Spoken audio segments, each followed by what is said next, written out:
Hello everyone. So in this video, I'm gonna tell you how to apply for a UGC fellowship for your PhD after getting selected at any institute. Right. So like there are two kinds of fellowship that are awarded through CSIR UGC GRF fellowship, and that is CSR fellowship or UGC fellowship. So you will be awardee of one of these. So either CSR will fund you or UGC. So you need to check that on your certificate. Also, you can also find this difference that for CSIR they have only allotted one certificate for both, and for UGC you will have to download two certificate, one for NET certificate and the other is for GRF, that is GRF award letter, as I can recall. Right. So for CSIR GRF fellowship I have already made a video. You can find the link in the description, or you can go through the channel and just go through it. For UGC, the process then when compared to CSIR is pretty easy. In CSIR, we had to, fill 3-4 different forms, get the sign form on all of them from either HOD or guide, or maybe from dean and everyone, and then get it back and then send it from your mail ID to the to the CSIR with all the supporting documents, that with a list of like 10-12 documents. So it was a pretty long process, but for UGC the process is quite short. Okay, so right now I am at a UGC official website for NetGRF and exers. So the first one is the rate of fellowship one, and don't get surprised when you open this link for rate of fellowship, because they have not updated it. So let me show you this thing. So don't get scared that if you think that you might be getting 16,000 per month. Okay, so this is a very old one. So right now you'll be getting the same as CSIR, that is 31,000 for first 2 years, and for next 3 years it would be around 35,000, 31 and 35. So for UGC, just you have to fill this form, right? I've already opened it, so it's okay.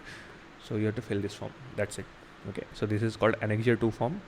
Attach a photo, name of the fellow, your name, department, doing what, PhD or MPhil, subject, GRF and everything.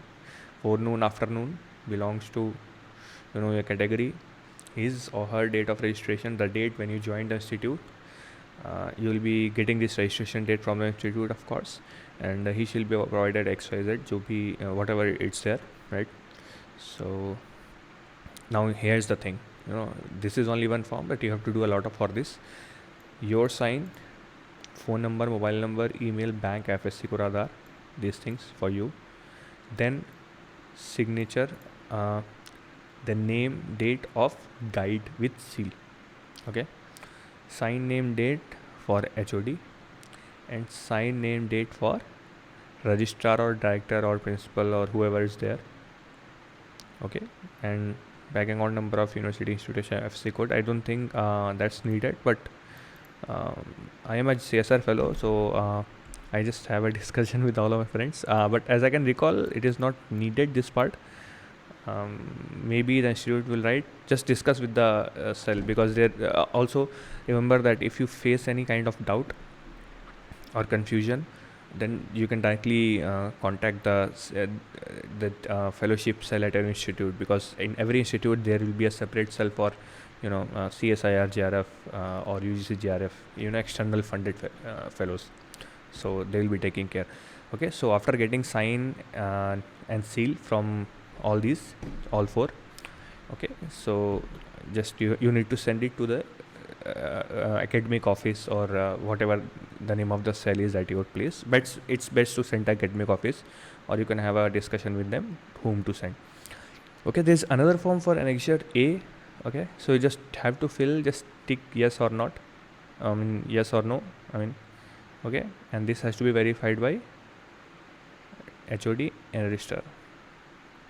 Okay, so this is more like checking the eligibility, whether you are eligible or not. So whether you have 55% in masters or not, whether your age is okay, and net you have everything is there, right? So it's like responsibility of institute to just make sure that this and the candidate is and the candidate, all the information given by the candidate is actually true. And okay, uh, so and next year this is done. So this is everything you have to do, and you don't have to send it anywhere. You just get all the signs from everyone, level by level, and just give it to the academic office or whoever is taking responsibility for fellowship domain. And then you can and they will just do the entry and everything, and they will send this information to the UGC, and they will then create the account. And then after within a month or so, it will take around a month or so. And also, right, so there are a few documents that might be asked by the institute, because when you will send this document to the institute, that academic office or so they may ask for some supporting documents later. So for example, my friend was asked for Aadhaar card, PAN card, passbook, and the GRF award letter, these 4 documents. But at certain at one CSIR lab, he was asked for all the supporting documents such as 10th, 12th, BSc, MSc final year mark sheets, just for the eligibility criteria. So it may depend on the department, it may depend on the institute, that what are the documents required. So they will definitely mail you, or you can ask them, sir, what supporting documents should I send you, right? Because they have already taken care of a lot of UGC and CSIR GRF fellows, so they will be knowing exactly the process, right? So you have to just take care of these documents too. Once the fellowship starts, you have to take care of one more thing, and that is this continuation certificate. So let's say you applied for JRF in August or so.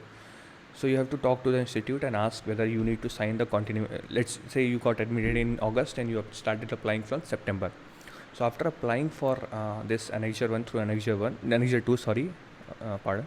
So after that, you will be also needing this Annexure 3 certificate, and this is the continuation certificate, and this certifies that you are continuously working in the department, and that means you are not taking a lot of leaves. I mean, it means that you are still working at that institute and you have not left it. So that is the whole purpose of this. So you have to fill this every month and give it to the department, the concerned department, that is the academic office, or as I said, the GRF cell or so, and they will keep this updated on the UGC portal. If you miss the certificate, or if you delay it, then if you don't give this certificate for a certain month, you will not get the fellowship. As simple as that.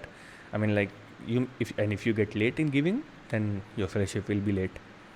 Okay, so as earlier I discussed that already GRF fellowships are late for a few months, so it's better to be on time from your side, such as sending these documents and filling this continuation certificate at exactly end of the month or the starting of the preceding month. Right.